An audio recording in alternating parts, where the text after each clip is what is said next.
What's up, beautiful world? This is TNA, Top Notch Audio, and welcome to another episode of r/Petty Revenge. Our first story will be, neighbor antagonized me all year, so I, quite literally, gave him a taste of his own medicine. And then, steal our cat?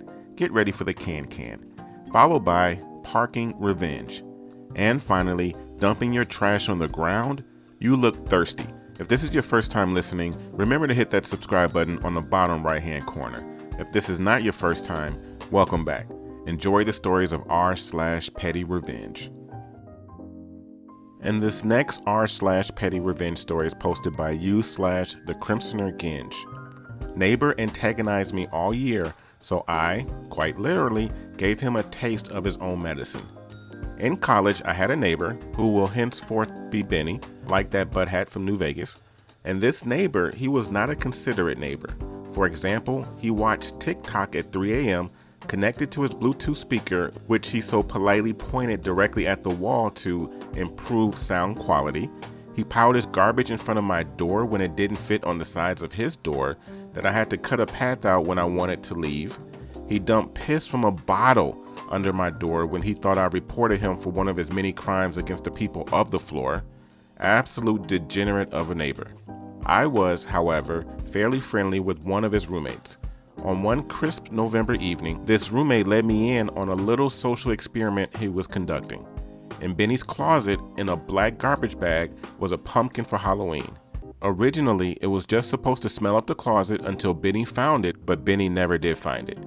Move-out day was in late December. I was packing up in my room, and my roommate comes back and says, "Hey, what's up with the bag of soup outside?"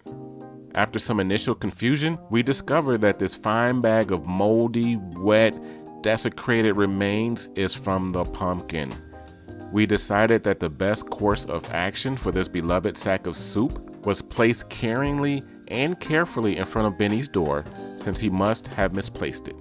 Benny was not fond of this development. He knocked on my door, banging like the headboard of a wedding bed, and demanded to know why I had put my garbage in front of his door. So I reminded him that it was actually his garbage. In fact, it was actually his compost at that point. Obviously, he apologized for the misunderstanding, took out his own garbage, and left me alone. And we both went our separate ways, since we only needed to tolerate each other for a few hours. No, actually, believe it or not, he balled it up and threw it at my head. The only logical choice, really. This angry water balloon sailed through the sky, through my door, and into my bed frame. I readied a nearby jar of salsa for the coming battle, but he had already turned tail and waddled back to his room as quickly as his enormous girth would allow. Now that the history is set, it's time for the revenge part you've all been waiting for. I went over to the pumpkin, which luckily was still contained in its fine plastic vessel. So I crept ever so slowly towards Benny's room, pumpkin bag in hand, shot put style. When Benny opened the door, we made brief eye contact. I saw him, he saw me, he saw Excalibur in my hand, and in that moment he knew his fate. And as he moved to close the door, I loosed the pumpkin on its most holy journey. I can say that I understand how Olympians feel when they break a record with a Herculean act of strength as the pumpkin sailed through the door into the side of Benny's chair and exploded as furiously as one might atop a toilet on Taco Tuesday. The black fireball, the stench, everywhere, all over everything, the ceiling, the floor, his clothes, his heater, him, everything. Like the morning after a fresh snowfall, if that snow was black as night and smelled of rotting fruit. Best part, his roommates and everything he owned was shielded by what I can only explain as angels sent to protect him from my righteous wrath. And this next r/Petty Revenge story is posted by you/Frogfins. Steal our cat? Get ready for the can-can. This happened a few years back, but a recent post about the OP trying to justify stealing their neighbor's cat reminded me of it. A little background on the cat. Romeo was born in our house and lived with his mother and siblings. He also had a heart murmur, which was manageable but required daily medication. So a few years ago, one of my family's cats hadn't come home for dinner, which was unusual. When it got to the second day, 36 hours, no show, we were very worried, so we went out looking. We all came home one by one with no luck until my little sister ran inside and told us he was sat in our neighbor's window. We knocked to explain he was our cat and take him home, but the neighbor refused to hand him over, claiming he was a stray who she saved and was a girl cat. It got pretty heated and we ended up threatening to involve police, but this woman was standing her ground. My mom called the police, but they said we would have to wait a few days for them to come out, which we couldn't afford to wait. He needed his meds. So we put our heads together to find a way to get him back without barging in there. The thing is that our cats all have odd habits because of our own. We're one of those families who sing everything and dance about a lot, so we have certain songs which the cats know mean it's time for treats, it's time to vacuum, etc. And one of those songs is the can can. The can can means it's time for canned foods, and all our cats know this. They get pretty rowdy when you sing it because they love their wet food. If you sing the can can and don't deliver on the promise of food, they get mad and start acting out. So me and my sister set out the next morning with a plan. We stood outside the neighbor's house on the pavement, public pathway, and did the can can for an hour straight. We sang at the top of our lungs. We looked like we lost our goddamn minds, but it was working. Romeo was our most vocal cat and he was shouting, "It's canned food time." Where was his canned food? We went to the window and saw him clawing up the furniture with vengeance and encouraged him. Good boy, mess their sofa up real nice. Yeah, get those curtains. The neighbors told us to leave after they got too sick of the singing without realizing our boy was ruining their living room, so we left and waited. A few hours later, there was a knock on our door. The neighbor gave us a lecture about our uncontrollable pets and handed Romeo over. My mom took him into the house and slammed the door in her face with a big F you. Romeo had his meds and a vet checkup, all good, thank God, and lived a long, happy life as part of our household.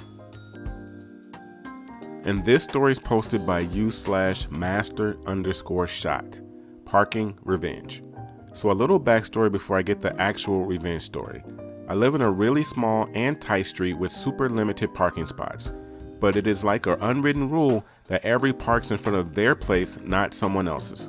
Recently, this douchebag moved in across the street and he has 4 cars, 3 that just sit around and 1 that he drives daily, and he has those junkers parked all over taking other people's spots, causing problems. I have, on a few occasions, left a small note on his car asking him politely to please not park in my spot, and still he keeps doing it. And it really pisses me off because when he does take my spot, I have to park a few streets over and walk for about 5 minutes to get home. Not far, I know, just annoying because I don't take other people's spots.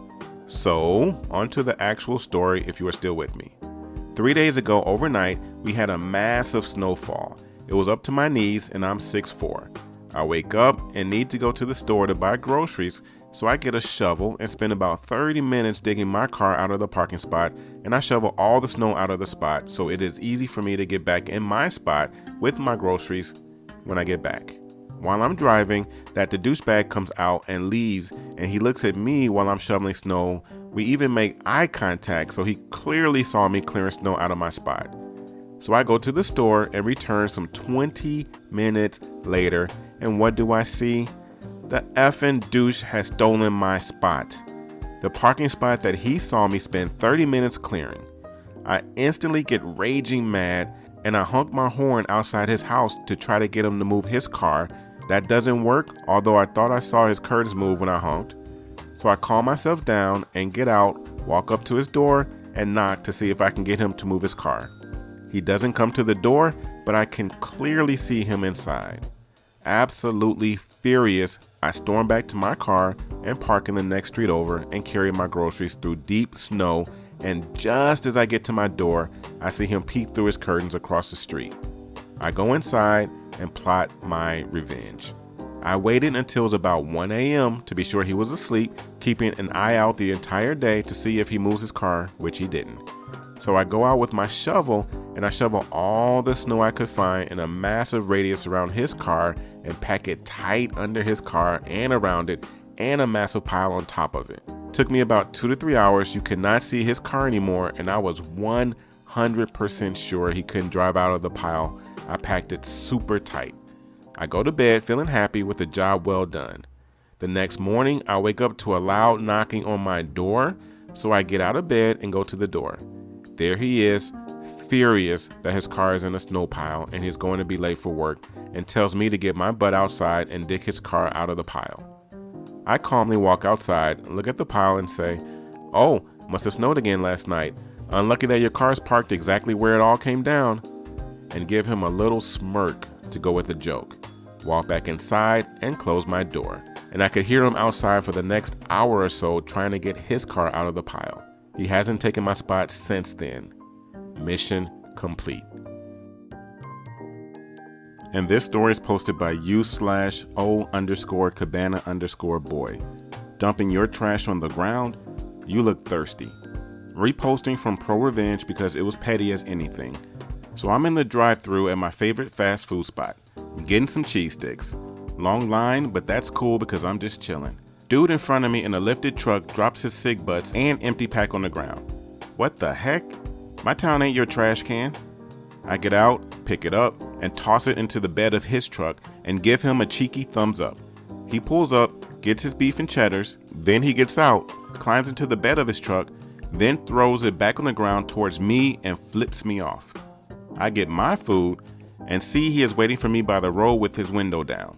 I throw my whole freaking 32-ounce Coke into his open window from my car in a shot that would have made Kobe proud. I let it rip and peeled out of the parking lot with him chasing me down the highway. I put the hammer down and took off in my little coupe and left him in the dust.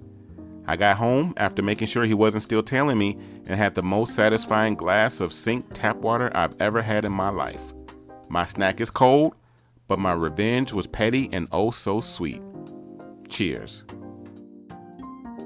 Oh man, those were 4 great stories. To hear the best stories of the week, click on the video in the top left-hand corner. To hear more Reddit stories all related to what you just heard, click on the video in the top right-hand corner. And if you have not already done so, click on the subscribe button in the bottom right-hand corner. Once again, this is TNA, Top Notch Audio. Thank you for listening and have yourself a great day.